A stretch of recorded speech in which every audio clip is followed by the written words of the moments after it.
The Nature of Predators 13. Memory Transcription. Subject: Slanik, Venlil Space Corps. Date: Standardized Human Time, August 31st, 2136. The thought of a world without my human was too much to bear. After all we'd been through, he felt like a long-lost brother rather than an alien predator. I would never hear his voice, message him in a chat room, or fly a spaceship with him again. His life was about to end in a haze of misery, because I was too weak to stop it. Why had I promised Marcel I would free him from this hell? It was cruel to give him a false sense of hope. If I had said the right words, if I had woken up sooner, maybe this wouldn't have happened. What kind of friend am I? A failure? I thought I had more time to talk the Federation down, since they refrained from killing him this far. There was no reason for the captain to rush to an irreversible decision, though he didn't seem in a particular hurry now. Sovlin was savoring the anguish on Marcel's face, and seemed to be daring him to fight back. He tapped the gun against the predator's crooked nose, which elicited a cracking sound. He swiftly returned the barrel to the human's temple and flashed his teeth. The lack of a reaction disappointed him. Marcel was too out of it to process any more sensation. The captain sighed and resolved himself to finish the job. I wanted to make some sort of last-ditch effort, but Zarn had me ensnared in his suffocating grip. The doctor chuckled as he realized the human was about to be terminated. It was that callous glee that spurred me to action. "No!" I screamed. "Leave him alone." I bit Zarn's arm with force, then thrashed about with my tiny claws. The weighty Takan restrained me with ease, dragging me further out of the cell. My teeth hadn't even pierced his thick hide. The efforts wore down my strength more than anything else. The doctor clamped a paw around my mouth, suppressing any other attempts to call out. I reached out for Marcel desperately. The human made eye contact with me, and tears rolled down his mangled face. Despite the overwhelming pain, he tried to put on a brave smile. The predator was thinking about my feelings, even in his final moments. Sovlin's claw drifted toward the trigger, and I averted my eyes. I didn't want to see Marcel's brains come out the other side of his head. His beautiful snarl should be the last thing in my memory. That was how I wanted to remember him. "Lower your weapon, Sovlin, or I'll put you down with that thing." Riesel's quavering voice broke the silence, rather than a gunshot. "I can't watch this anymore. You are behaving just like the Arksur." My eyes blinked open to find the first officer, pointing his sidearm at the captain. Several emotions rushed across Sovlin's face. Most seemed to be a shade of outrage or shock.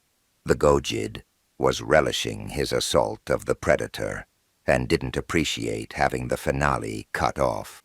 "Riesel, there is no intelligence we need from it. Slanik can tell us everything." Zarn tightened his hold around me, imploring the first officer to stand down. "Its life has no value. It is nothing but a danger to the crew.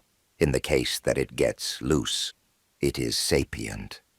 That must have some value, no matter how little. Why have you both forgotten that?" The captain's lips curled back, revealing his curved molars. "Because they took everything from me. Everything. And now this monster has the nerve to corrupt my crew. Let me tell you, it is done taking from us. This ends now, but it has done nothing wrong. Look at it. It's helpless," Riesel hissed.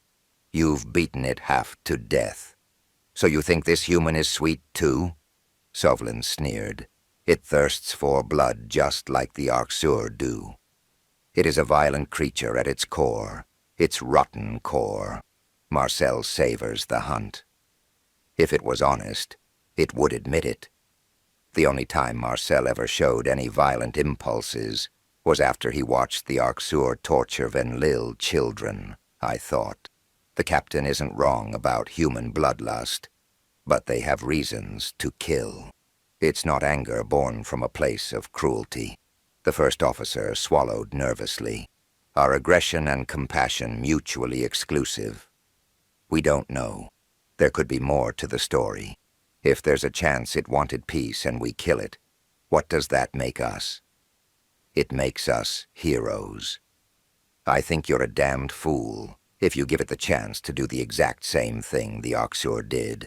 Now you're going to let me protect us, and we're going to put this incident behind us. How can you be sure you're right? The Federation wouldn't have voted to destroy Earth the first time if they weren't sure, Raisel. I trust in the judgment of several hundred species, as should you. Earth, Marcel groaned. I never told you. The captain's paw twitched around his gun. A shot rang out moments later, and my fur stood on end. Blood spurted through a wound in Sovlin's thigh, and the crippled leg buckled beneath him. It wasn't the Gojid who got off the first shot, to my exuberant relief.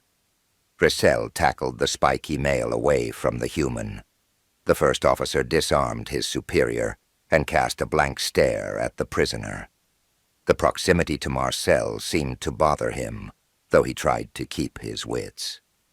I was amazed that the Kolshian veteran had intervened. The talk of human neural activity must have instilled some qualms in his mind. The first officer aimed his gun toward the doctor.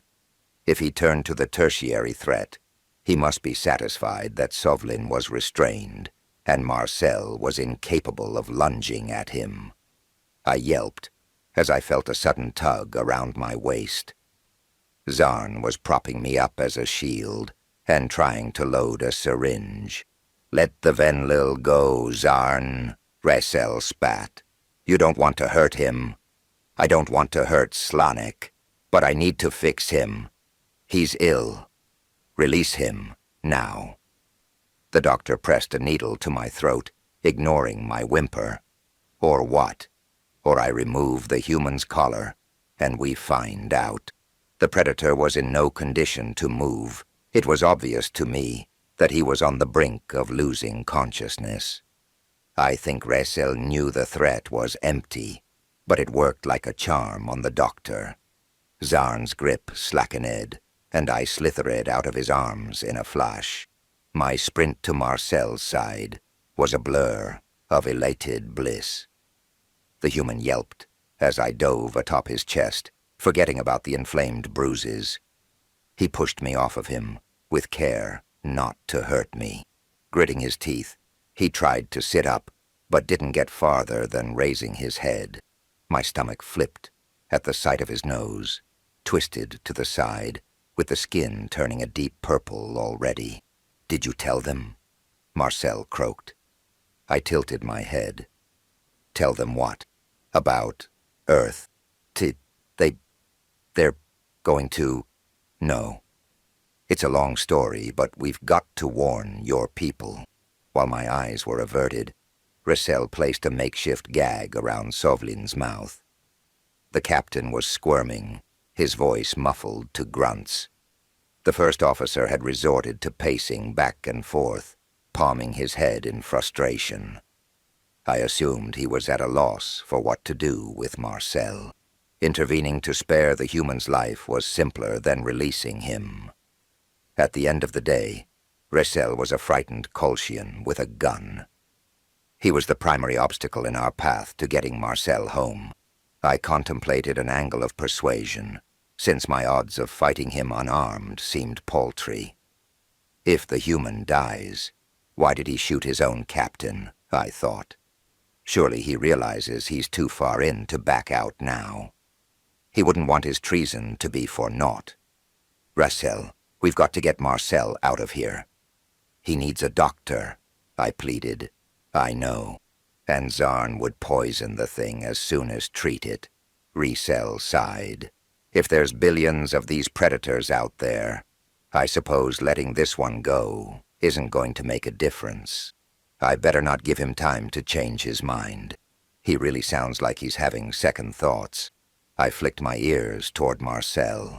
How are we going to move him? The first officer surveyed the vicinity. His eyes landed on the wheelchair Zarn used for me yesterday. I sensed his hesitancy to retrieve it from the observation room, with Sovlin still grumbling curses and Marcel trying to sit up. The Kolshian tapped me on the shoulder and pressed the gun into my paws. If Sovlin or the Predator try anything, shoot them, Raisel growled. I'll be gone a few seconds. The officer sprinted over to the wheelchair's resting spot, like a predator was chasing him, which I guess he felt like it was. He rolled it back to our location, and almost fell over when Marcel glanced at him. I considered pointing the gun at Raisel, since I didn't trust him to treat the human like a person.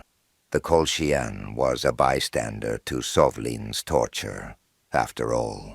Even now, he kept referring to Marcel as it, or the Predator. The sole reason I decided against backstabbing him was that I needed help. Raisel had saved Marcel's life, and wasn't actively trying to hurt him. I didn't know my way around the ship, so getting out of here was impossible without him. Not to mention that the veteran was stronger, well adapted to stress, and more adept at combat. The first officer seemed oblivious to my deliberation as he stepped away from the wheelchair. He reclaimed his firearm, brandishing it with shaking graspers. I was by far the least threatening entity in the room, to his brain. "Move the human into the chair, Slanik," Raisel grumbled. "I can't. I'm too weak. You have to do it. I don't want to touch it. Grow up."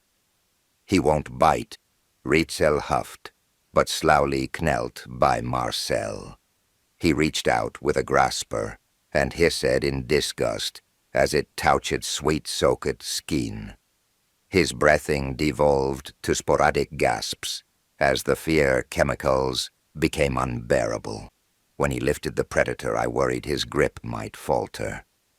The human shouldn't be dropped, especially in his current condition. With eyes the size of moons, Raisel deposited my friend into the chair. Marcel yelped from the rough landing.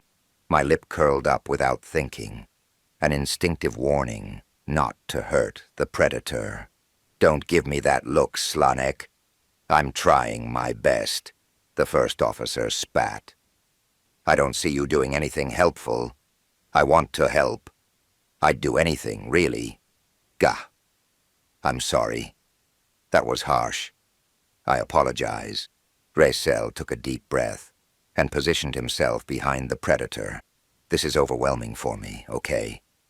Shit. Let's just get moving."